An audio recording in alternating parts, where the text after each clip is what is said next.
Chapter 7. Tell me, during all of your time spent in Ponyville, have you ever met my student Twilight Sparkle? How much do you know about her friendship studies? Questioned Celestia, leaning on her desk, her forelegs crossed politely in front of her on the desk. Bucky squirmed in his chair, looking up at Celestia. I've never actually had the chance to meet her, he replied, and I've never bothered to learn anything about her friendship studies, he added, feeling a dreadful sinking feeling as he saw a single ear twitch from Celestia. Bucky's neurotic mind interpreted Celestia's movement as being critical, a sure sign of her displeasure. He had no idea that Celestia's ear itched, and that she was having a mighty struggle not to scratch it, forcing her forelegs to remain folded on the desk before her. Bucky, please, there is nothing to be guilty about. Listen to me, my little pony, said Celestia. She took in a deep breath and smiled at her student, trying to calm him before she spoke again. I want you to look into her friendship studies, and, more importantly, I want you to begin with your own. What? Exclaimed Bucky. I came to you for help, and you're giving me homework? Yes, replied Celestia, smiling gently, her eyes warm and bright. And I know that you will do this, not for my benefit, but for your own. You were always such a good little pony once you were past your mischievous stage and began to settle down. Bucky blinked. Several times. He sat there in stunned silence, not quite believing what he had just heard. He certainly hadn't expected to hear that. He had come away with the understanding that he was a bad little pony. Sure, he was no Sunset Shimmer. The whole school spoke of her legendary downfall, but Bucky had spent a lot of time in this chair, being taken to task by Celestia personally. He had been left with the impression that he was an awful pony, and at best, a lukewarm student. His parents had certainly made the fact known, telling him endlessly about how disappointed they were by his school progress reports, and how little his instructors thought about him. You seem confused, mused Celestia. I am, replied Bucky, feeling the first painful twinge of panic now blossoming in his barrel, a painful thudding ache that felt like it was squeezing his heart. May I be frank with you, Bucky? Asked Celestia. I cannot stop you, said Bucky, not able to meet his teacher's gaze, the painful squeeze around his heart now reaching an alarming level of intensity. Bucky, look at me. You can stop me. All you have to do is let me know that you're not comfortable with this and walk out that door. I cannot and will not stop you, Celestia explained, now looking worried, which Bucky did not see because he did not look up. But I may plead with you to give me another chance to help, she added. Bucky slumped in his chair, too confused and feeling his panic attack starting to bounce around through his brain after escaping his barrel. Bucky, dear, remember to breathe, Bucky, soothed Celestia, sensing something wrong. She saw the panic. It had its claws deep in Bucky, as it always had.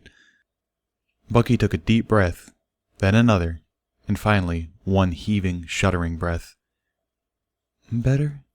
Questioned Celestia, still worried, knowing how bad panic attacks could be. She had seen so many, been witness to so much pain, grief, and worry. Bucky nodded, and then looked at his teacher in the eye. I was always under the impression that I was a terrible student.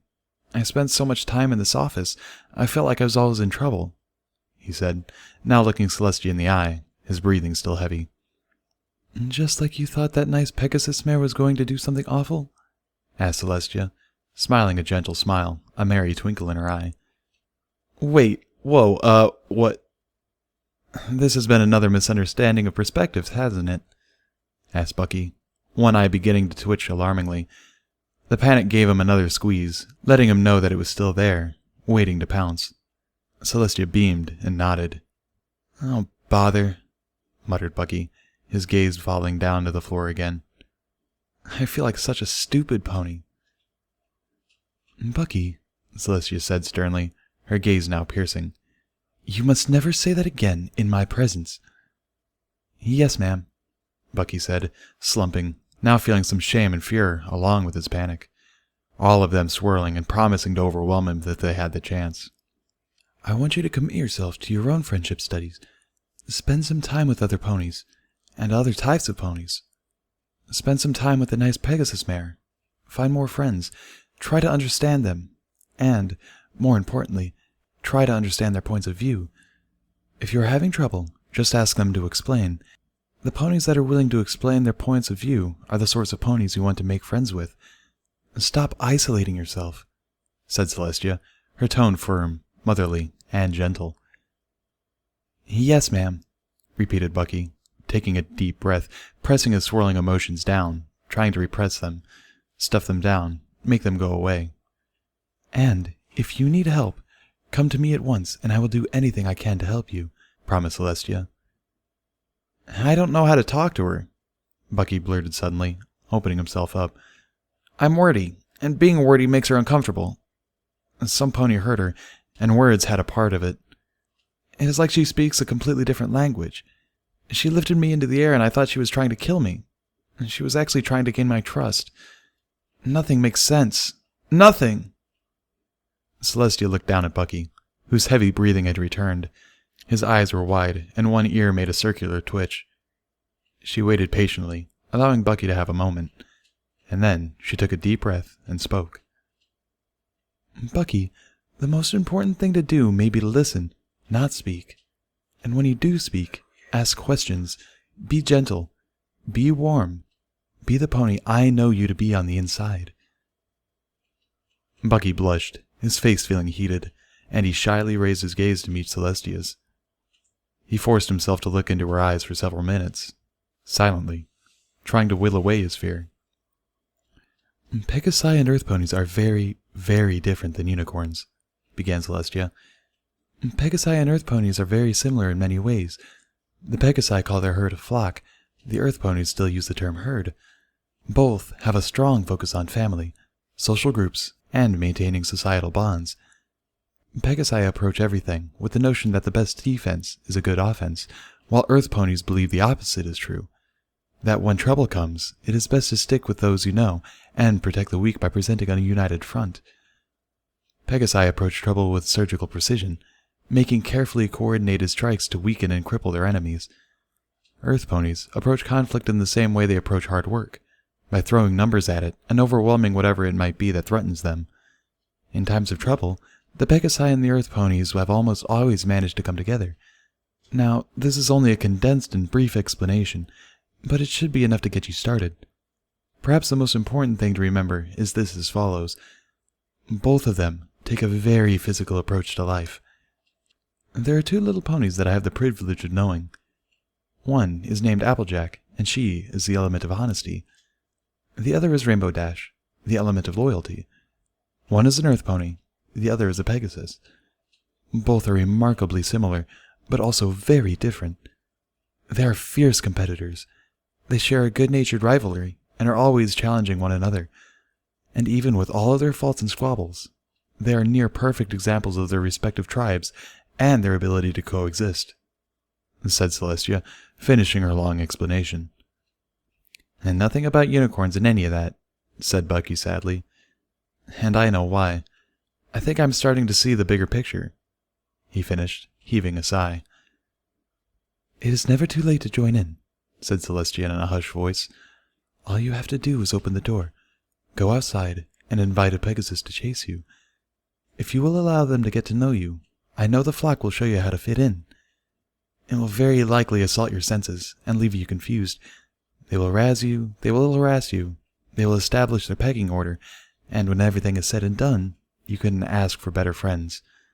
They will show you the way. What about earth ponies? Asked Bucky. It isn't that different. If you find yourself in the company of good, kind earth ponies, don't be afraid to show your weakness. You will find yourself surrounded and protected by stout friends until you can figure out your way, answered Celestia. I still feel confused, Bucky admitted. And that is to be expected. It isn't needed to rediscover what it means to be a pony. Allow the herd to pull you in. Stop using magic to block pheromones. Celestia raised her eyebrows as she spoke, her smile broadening. Allow yourself to be taken. Just let go for a while, and trust in your fellow ponies if you can. I have never been wrong in trusting the good that my little ponies are capable of. Just like you. I've always had high hopes for you, she said, now smiling broadly.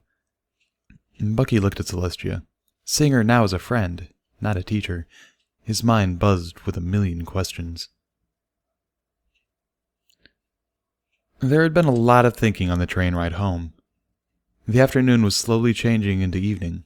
The sky is filled with the oranges and purples that hinted at the sun settling down on the horizon, and the train was nearly empty as it ran its course back to Ponyville. Bucky began to realize the damage done to him, worried if he had the strength to change. Celestia seemed confident that he did, and had told him so, and her words had made his shaky confidence soar. Twilight Sparkle had been, and, to some extent, still was, a neurotic mess, and she had been all right. Bucky flipped the page of the book he had been given, reading about Twilight's troubles, having only 2 tickets to the Grand Galloping Gala and 6 friends. It was a messy and confusing situation. As he read, Bucky realized that he would have failed under pressure. At some point, he would have simply melted down and gave up.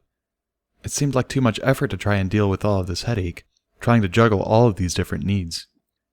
As he thought about this, he had a thought. A profound thought. He thought about Twilight Sparkle, and he realized that at some point, she had probably given up as well. It had probably been her friends that had pulled her along. Friends looked after each other's needs. Celestia had looked after his needs. His parents had never looked after his needs.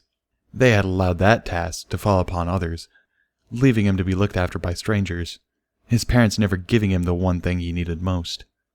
Bucky quietly resolved that he would begin his own studies by looking after the needs of Miss Hooves. It seemed to be as good of a place to start as any. He could start by listening to her, perhaps. She probably needed some pony to listen to her. He would start now, tonight, figuring out where she lived, saying hello, and announcing his intentions. He would be home soon. He forced his mind into silence and turned his attention to his book, reading about the friendship studies of Twilight Sparkle.